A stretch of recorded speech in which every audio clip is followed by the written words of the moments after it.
Well, good morning. Good morning. I had an experience a couple weeks ago that helped me to focus on the themes for the month: the dwelling in the presence, the listening in the presence, and the expressing in the presence. A couple weeks ago, I went to the PLC Learning Center booth at the Goddess in the Garden event in Corsko. And you may recall the very public invitation to do so that Tim made during the announcements. Kind of an on-the-spot kind of thing. But Lori B. Ballard agreed to go as well.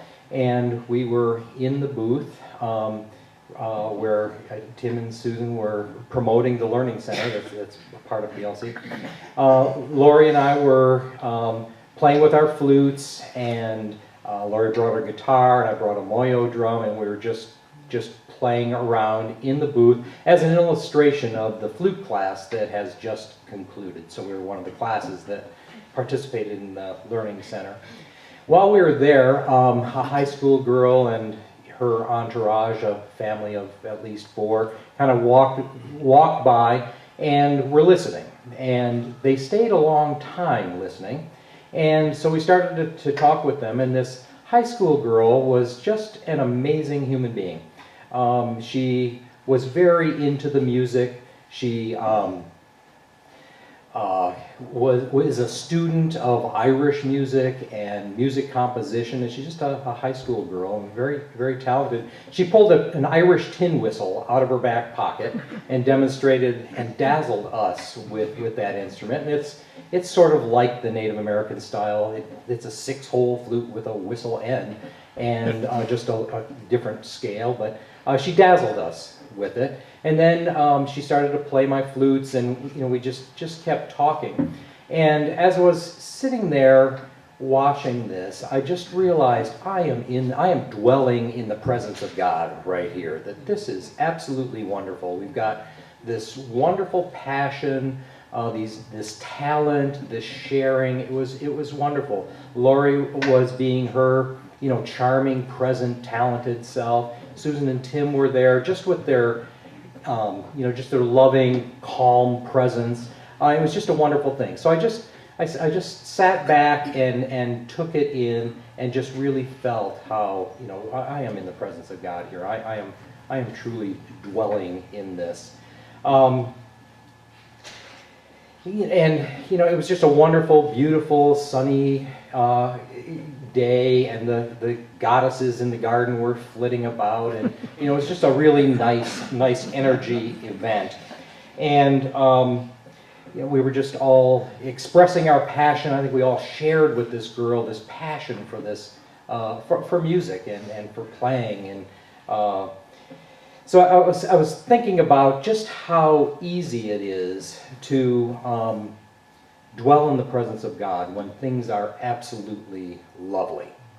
And I looked up in the Ernest Holmes book, the definition of presence is the presence is God. And I was really just aware of that during this experience. And Ernest Holmes goes on to say that to meditate on the presence of God is to indraw the universe into our soul. And in thinking about the law of attraction, and by taking this in, by deeply appreciating it and getting into the very moment of it, I was taking it in. I want more of that in my life. And by taking it in and really experiencing it, I think it was helping to set up my mind space and my spirit space to bring in more of that kind of thing. But I was thinking, so easy when it's all just lovely like this, but what about when it's less than lovely? And that reminded me of Bob Hand's talk on Mother's Day here, where just in very brief, he was talking about, or he told a story about the monk who was talking to the master about how to find enlightenment. And the story went on to lead him to look into a box, and what he saw in the box was a mirror. And so the upshot of it was that by looking in the mirror, looking into ourselves, that's where we dwell in the presence, that God is in us, not these external events. And that to handle the less lovely times is to really trust that we are dwelling,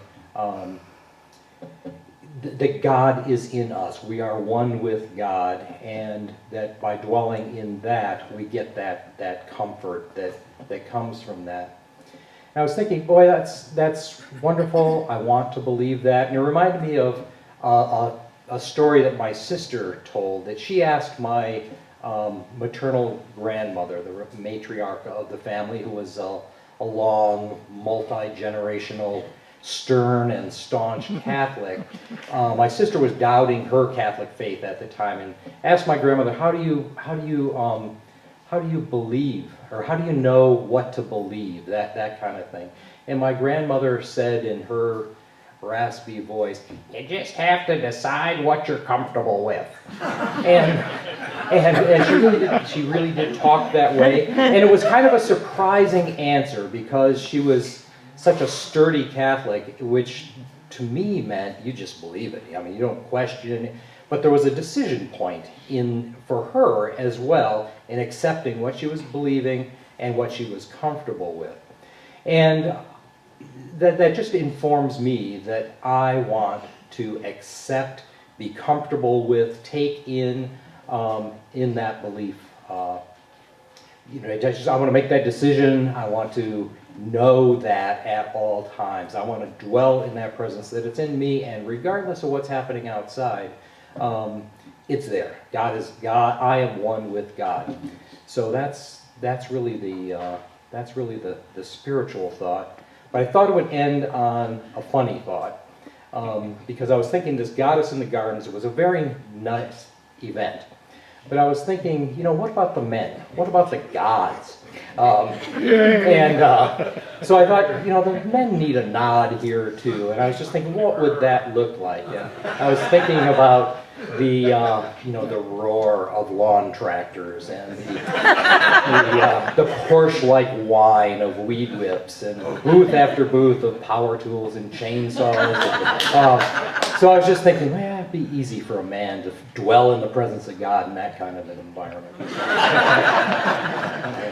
Thank you.